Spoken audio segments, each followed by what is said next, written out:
एक मित्र ने पूछा है ऋषम देओल जी ने कि भाव और विचार में क्या अंतर है और इनका साधना में कैसे उपयोग किया जाए। प्रश्न महत्वपूर्ण है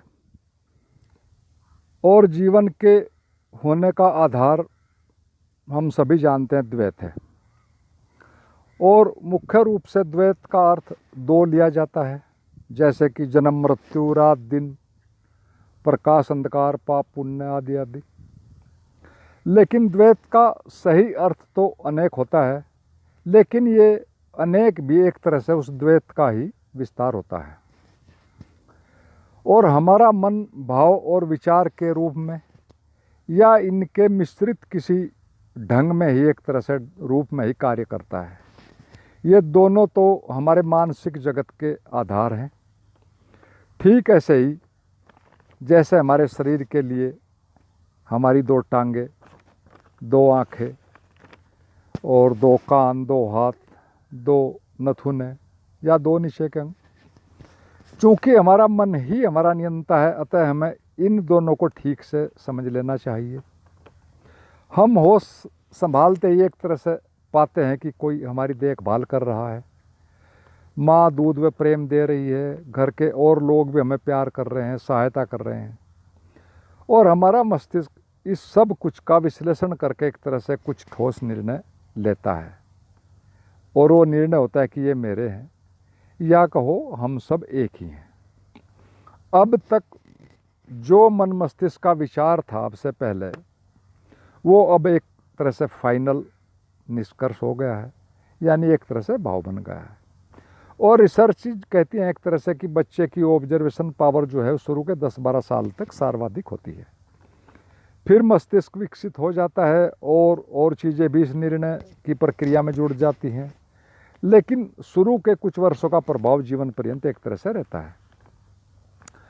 अब फिर 15 साल 20 साल की उम्र तक शरीर में नए केमिकल्स, हार्मोन्स आ जाते हैं, वो पैदा हो जाते हैं, उनका प्रभाव जुड़ता चला जाता है, नई नई भावनाएं पैदा होने लगती हैं, नए विचार, नए रोमांच आने लगते हैं, एक तरह से नई नई जानकारियाँ पता चलने लगती हैं, बॉडी की एनर्जीज एक तरह से बदलने लगती हैं और इन सब का के साथ साथ एक तरह से इनके पैदा होने से फिर नए नए भाव व संबंध एक तरह से फिर और निष्कर्ष एक तरह से ठोस आकार लेने लगते हैं और जीवन भर नए नए अनुभव, नए नए ज्ञान, जानकारी मिलती जाती है और ये सब मिलकर एक तरह से नए नए भाव व भाव का जगत और विचारों के जगत का ये सब चीज़ें निर्माण करने लगते हैं।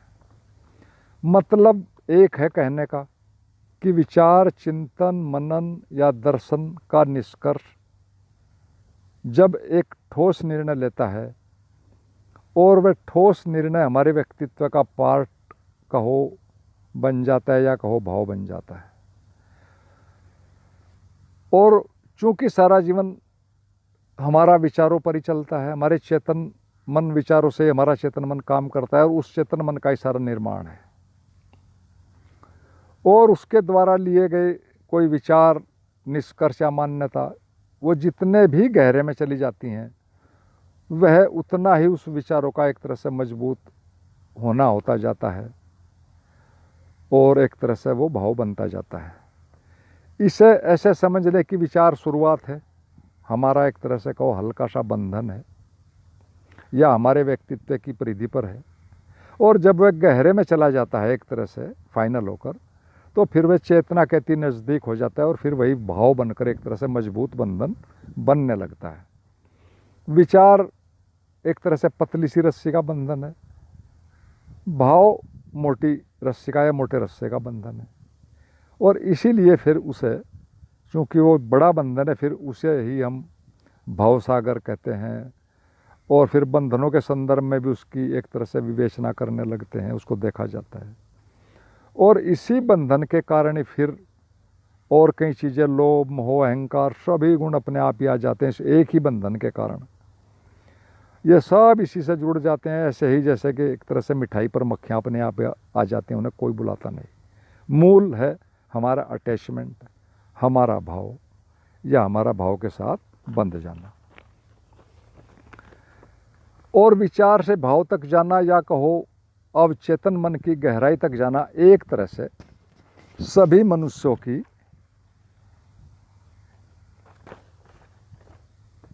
एक नेचुरल हिप्नोसिस है। लेकिन इस नेचुरल हिप्नोसिस के अलावा भी जीवन में और भी कई तरह के सम्मोहन होते हैं, या कहो किए जाते हैं, और वो किसी उद्देश्य विशेष के लिए किए जाते हैं। जैसे कि धर्मों में किए जाते हैं एक तरह से सम्मोहन अप्रत्यक्ष रूप से, और चिकित्सा में भी होते हैं, वहाँ तो प्रत्यक्ष रूप से ही होते हैं। और यही नहीं, यहाँ तक कि प्रत्यक्ष या अप्रत्यक्ष रूप से ध्यान भी एक विचित्र ढंग का आत्मसम्मोहन ही है, जागरण की अंतिम अवस्था तक। और पूरा जीवन ही सच में तो एक सम्मोहन ही है, वह चाहे आत्मसम्मोहन हो, या फिर प्राकृतिक सम्मोहन हो, या फिर कोई एक तरह से निर्सम्मोहन हो, एक तरह से डी हिप्नोसिस, यानी किसी गलत सम्मोहन को किसी विधि के द्वारा एक तरह से बाहर निकालना, या उस बीमारी से एक तरह से छुटकारा पाना, वो डी हिप्नोसिस है, लेकिन वो भी एक तरह से सम्मोहन ही है। अब हम भाव और विचार के बारे में और बारीकी से समझते हैं। विचार हमेशा नए नए आते रहते हैं, जबकि भाव उनकी अपेक्षाकृत कम आते हैं, पुराने होते हैं और स्थिरता लिए होते हैं, और वो पीछे से बनकर चले आ रहे होते हैं। वो हमारे व्यक्तित्व का एक तरह से ठोस आधार होते हैं, और हमारा अधिकांश भाग हमारे व्यक्तित्व का एक तरह से भाव जगत ही होता है। इसीलिए एक तथ्य भी है कि आदमी से बात करने का अर्थ है कि आप एक भावनाशील प्राणी से बात कर रहे हैं, न कि एक बुद्धिमान प्राणी से। और ये दोनों ही एक तरह से हमारे विकास में ज़रूरी होते हैं, भाव भी और विचार भी।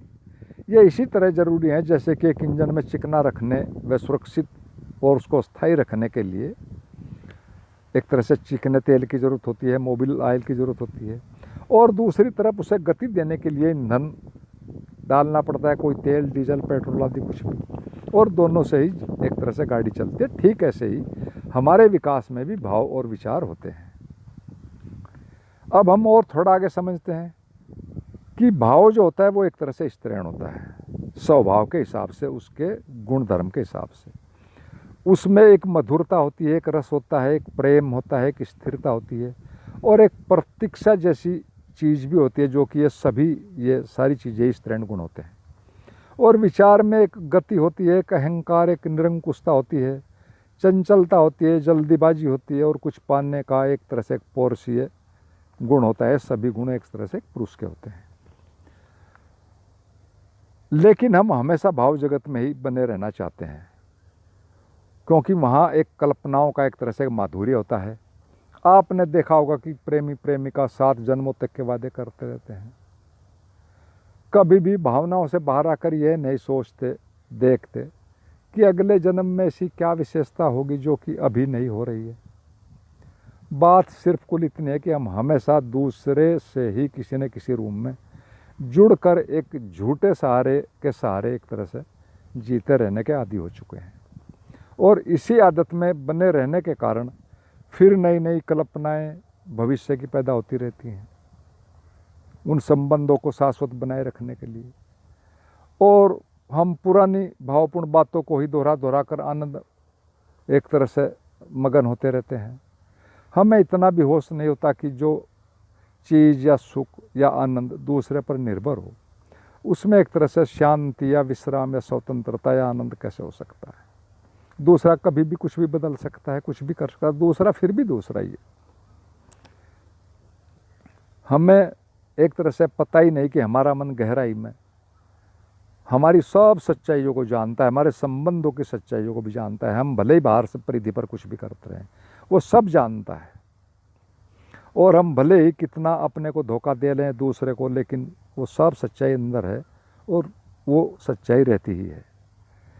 और जब तक हम एक तरह से साधना के जगत में हर दूसरे को गिराकर मन के जरा सा भी चलने के जो आधार हैं, सारे आधार उनको नहीं गिराएंगे, तब तक एक तरह से आनंद जो है बस वो हमारी एक कल्पना मात्र ही रहेगी। अब भावनाओं की जो मजबूती है उस पर भी हम थोड़ा सोचते हैं। उसकी मजबूती के कारण ही एक तरह से सारे हमारे जो बंधन हैं हमारे मन के अंदर, वो सारे बंधन उनकी मजबूती के कारण ही हैं। और फिर उनके बंधनों के कारण फिर एक भवसागर की कल्पना भी है, और उसी के कारण, उस भवसागर के कारण ही फिर एक तरह से सारी साधनाएं पद्धति शुरू होती हैं। और उन भावनाओं से भी जागरण घट सकता है, जो कि एक भक्ति की एक तरह से परंपरा है, यह विधि है, बशर्ते उसमें कोई अपने को पूरी ही तरह मिटा दिया जाए, यानी एक हो जाए, दो न रहें, तो उसमें भी हो सकता है। विचार से भी हो सकता है, विचार से सभी कुछ को समझकर एक स्पष्टता आ सकती है, जो एक तरह से समझ कहलाती है और जगा सकती है। तो अच्छा तो यही है कि हम सभी चीज़ों का होशपूर्वक एक तरह से संतुलित उपयोग करें अपनी परिस्थिति के और क्षमता के हिसाब से। और भाव और विचार में तो हम रहते ही हैं, भावनाओं में बहते ही रहते हैं। हमारा असली कार्य तो तब शुरू होता है जब एक तरह से हम ये चिंतन समग्रता से करते हैं कि ये जो संबंध है, क्या ये ऐसे ही बने रहेंगे, क्या हम सब अलग अलग होंगे या नहीं, क्या यह प्यार या एक तरह से जुड़ाव दूसरी चीज़ों से जो है ये सब ऐसे ही बने रहेंगे। और यदि हम साफ साफ देखेंगे थोड़ा सा रुक कर, तो ये भी हमें साफ हो जाएगा कि जो कल तक हमने एक तरह से सोचा था वही एक तरह से अब मेरा बंधन बन गया है। और देखेंगे कि ठीक यही बात, जो पहले विचार होता है फिर बाद में बंधन जाता है, ठीक यही फार्मूला, यही सूत्र सभी संबंधों में और सभी बातों में भी यही बात है। सब कुछ आपके सोचने और उसे सच मान लेने भर की बात है। बस सारी चीज़ें उसी से बंधन बनती हैं और उन्हीं चीज़ों के फिर जीवन भर परिणाम आते हैं। और कभी कभी तो मन के कारण अजीब अजीब घटनाएं भी हो जाती हैं, उसके पूरी तरह किसी चीज़ को मान लेने के कारण ही घट जाती हैं। जिन्हें वह सच में मान लेता है एक तरह से वही घट जाती हैं। और इसी तरह का एक प्लेसिबो इफेक्ट है साइंस के अंदर, मेडिकल साइंस के अंदर। वो इसी तरह एक मेडिकल साइंस के लिए एक चुनौती है। उसमें आप किसी मरीज़ को दवा के नाम पर मात्र रंगीन पानी दे दें या सिर्फ मीठी गोलियाँ ही दे दें चीनी की, तो वह भी ठीक हो जाता है, मात्र उसका मन बस मान लेता है। और इसी तरह एक दूसरी प्रक्रिया भी है इसी में ही, मेडिकल साइंस में, उसे कहते हैं नोसिबो, जिसमें आप कुछ भी पानी जैसा दवा जैसा देकर किसी को एक तरह से बीमार या एक तरह से मृत्यु तक भी पहुंचा सकते हैं। इस तरह के प्रयोग हुए हैं कैदियों पर भी। और ये सभी एक तरह से वैज्ञानिक प्रयोगों से सिद्ध है कि मन जिस चीज़ को मान लेता है वो उसी तरह से वैसा ही आ जाता है। लेकिन ये सब कुछ जो भी है एक तरह से भाव के ही परिणाम है। इसका साफ मतलब है कि भाव में अनंत शक्ति होती है। ठीक ऐसे ही जैसे कि एक तरह से गाड़ी के, हमारी कोई व्हीकल, उसके पहले गियर में बहुत ज़्यादा शक्ति होती है, लेकिन उसकी स्पीड बहुत कम होती है और वो स्पीड एक तरह से स्थिरता के करीब ही होती है। यानी इसका साफ मतलब है कि कम गति बराबर स्थिरता व शक्ति। तो इतना हमें समझ में आएगा कि जितने विचार कम होंगे या किसी चीज़ गति कम होगी तो उसमें एक स्थिरता की तरफ जाएगी और एक तरह से उसमें शक्ति पैदा हो जाएगी। तो ये तो साफ ही है कि भाव में शक्ति है। और फिर विचार ऐसा है जैसे हमारी गाड़ी का टॉप गियर, उसमें बेहद स्पीड है, ख़तरा है, कुछ भी हो सकता है। वो अलग बात है कि उससे यात्रा जल्दी पूरी होती है, लेकिन उसमें शक्ति नहीं होती। और वो भी जीवन के लिए ज़रूरी है, गाड़ी में उसकी भी ज़रूरत है उतनी है जितनी फर्स्ट की, उससे भी ज़्यादा ज़रूरत है। लेकिन एक बात हमें ध्यान रखना है कि जिस तरह गाड़ी में गति है इस तरह हमारे इसी तरह ठीक मन में भी गति है। चाहे वो भाव है वो भी गति है, भले ही थोड़ी है, विचार है वो भी गति है। और ये ठीक इसी तरह से दोनों गाड़ी के गियर जैसे हैं, भाव भी और विचार भी। और ध्यान और समाधि एक तरह से न्यूट्रल गियर, जैसे गाड़ी में न्यूट्रल गियर होता है, उसमें फिर सब रुक जाता है न्यूट्रल करते ही, और बिना कुछ किए ही एक तरह से सब धीरे धीरे रुक जाता है। तो इसका सीधा सा मतलब है कि कोई भी गति ना हो और गति का आधार है इच्छा, और ध्यान समाधि मात्र होना। जैसे गाड़ी धीरे धीरे धीरे न्यूट्रल होते रुक जाती है, ऐसे ही आपको भी न्यूट्रल की साधना करनी है। उसे आप वर्तमान की साधना भी कर सकते हैं, या दूसरे और कई तरीके भी हैं, उनसे भी हो सकती है।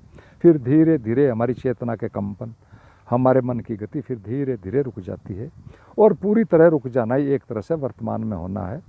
और वर्तमान ही एकमात्र समय है, उसमें पूरा ठहरना ही एकमात्र आनंद है।